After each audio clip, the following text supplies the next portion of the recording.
Acting Police Minister Firoz Cachalia says he will hold discussions with various stakeholders in a bid to curb the gang violence in the Western Cape. The province has been plagued by a scourge of deadly shootings over the last couple of months. Newzroom Afrika's Nasiphi has been speaking to people affected by the wave of killings, and she joins us this time from Ravensmead. Good afternoon to you again, Nasiphi.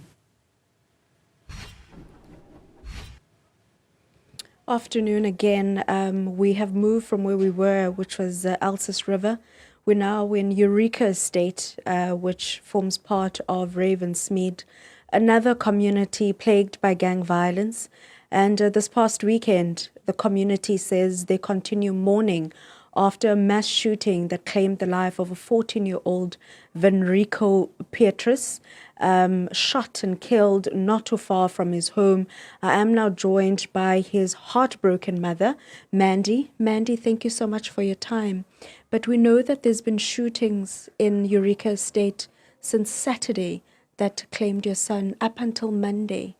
Talk to us about that particular Sunday around 6 o'clock in the evening. It was Saturday. I heard a gunshot, and when I ran out, that stuff on my brain, where's my children? And then somebody came and they say, Mandy, when Rico has been shot, he's dead. And I couldn't believe it. I jumped through the window, and when I came there, when Rico was laying on the ground with 7 bullets in his head. 7 bullets in his head. He's not a child that is a gangster, nothing like that. I couldn't believe that my son was lying there. Mandy, you were telling us and showing us a picture of your beautiful boy. You were saying to us that what you saw, him laying in the mortuary, is not that beautiful boy that you know. It's not my son. They messed up my son's whole face. He doesn't even have 2 eyes in it. Oh, he has one. The whole one side of his brain is gone, and his face, it isn't my son. How can people do that to a person's child? Doesn't they have children themselves? Why do they mess up children that don't belong in gangsterism? It is a pain. I don't know if they know this pain, but I cannot bear this pain. Even in the night when I wake up, I see that face. It is not the right to do that stuff to other people. Mandy, the cup that you are carrying now, you were saying your son was holding it and eating noodles from it, shot and killed around 6 o'clock that evening, and his body was only collected around 10 o'clock that evening. Yes, when he was shot, that was by 6, and when the morgue people, they come and fetch him, they tell me I must turn around because it isn't nice what I'm going to see. And when I saw, they say I can come and see him now, then they turn him around and the cup was still in his hand. Maybe it was the first shot that made him grab onto this, because it was the only thing. I wasn't there at that moment. This is the one thing he had to hold on. I'm so sorry, Manrico, if I wasn't there for the pain that you have gone through, but I'm really sorry for what I did to you. Mandy, we've seen the shootings. We see your tears. A lot of community members on the Cape Flats also sharing the same sentiments on the pain that they're feeling. What would you say to law enforcement officers and the police about what you're currently faced with? I just want to say to them, please don't let another child be taken like mine. Please do something. And let justice be done to these people. It's not nice. It isn't. I don't know which one of the police knows this pain, but it is not a nice picture to see every time you see that face. And after his shooting, Mandy, you were telling us that there were more shootings the following day up until Monday. Does that in any way still trigger you? When they shoot outside or a car just drive fast and then it's a shock in my body. I look around me because I just hear that sounds when it went off there by my son. It still is in the night when I go in my bedroom and I close my door and my gate is opening. I'm scared who's coming in here, or are they coming for me, or what?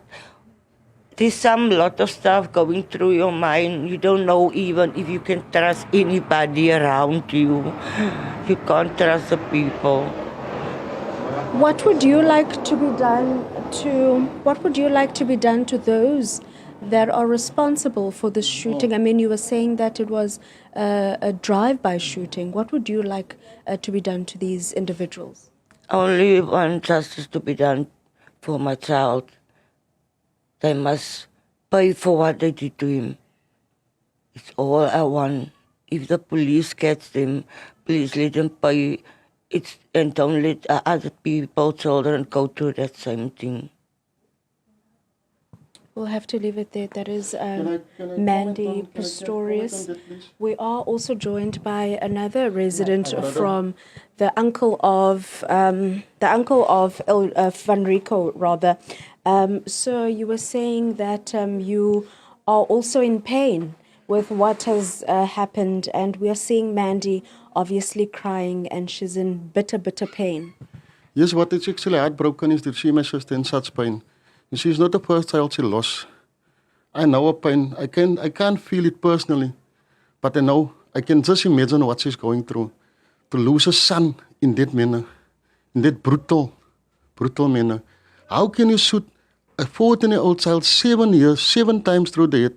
What statement do you want to make? What statement? If it was someone like a big guy or things like that, we would be like, okay, we can't say it was acceptable. But a 14-year-old, it's very bitter. It's very bitter. I mean, as an uncle, we are seeing the widespread gang violence on the Cape Flats. Shootings everywhere. There's a flare-up. How are you feeling about the state of affairs on the Cape Flats and the safety of children? The safety of children is actually in the hands of the community. Some people, they blame the police for not doing the job. But they can't be always, all the time, everywhere. That is a thing, they can't be everywhere. So it's actually the community thing. The community must stop covering up for these individuals who try to break down the community. They must stop. Because see that we're losing every day. We're losing young people. People of the future, our generational leaders. We're losing because of this gangsterism going on and this warfare between the gangsters. But all I can say is to the person who did it, it's up to God. We leave it there by God. There's nothing we can do about it. It's done. Like they say in Afrikaans, is wel gedaan. Maar ons los het in God se hande. And Uncle, we know that the acting police minister is in Cape Town currently. What would you say to those that are in power following what happened and also seeing the tears of Mandy and many other mothers on the Cape Flats?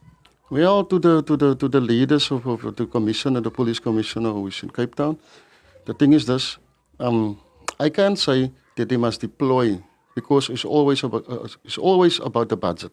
It's always about the budget. How many police they can deploy in some certain areas, but police presence. All I can say is to the higher commissioner for the police is that it's time that they give attention to the areas like Elsies River, Bishop Lywes, Bialava, Allapark, Bontewil, Heideveld, Mitchellsplein, all around the Cape Flats. It's by time that they give attention to what's going on. We'll have to leave it there. That is the uncle of Van Rico, and the mother of Van Rico here would like to also add on what the uncle has said. Mandy?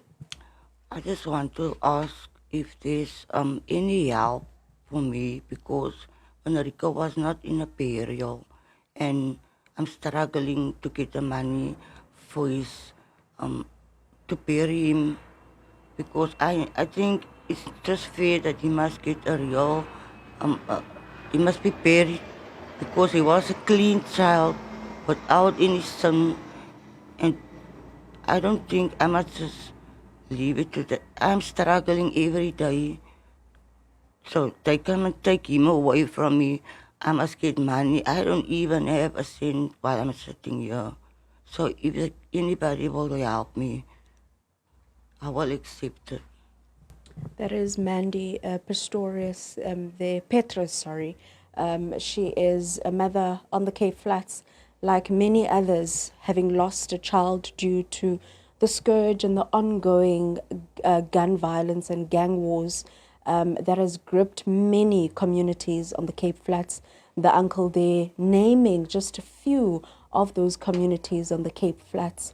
We know that additional boots on the ground have been added. However, it does seem that it is not sufficient as of yet. In 2 weeks' time, the acting police minister indicated that he will be visiting Cape Town to listen to the pleas of the community and exactly what they need.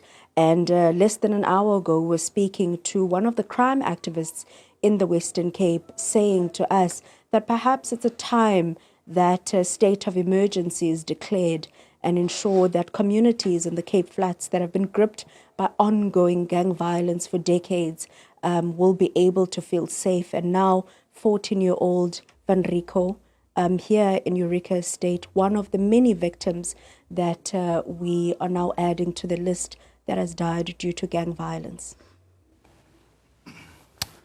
Nasiphi Summer, live from Ravensmead in the Western Cape.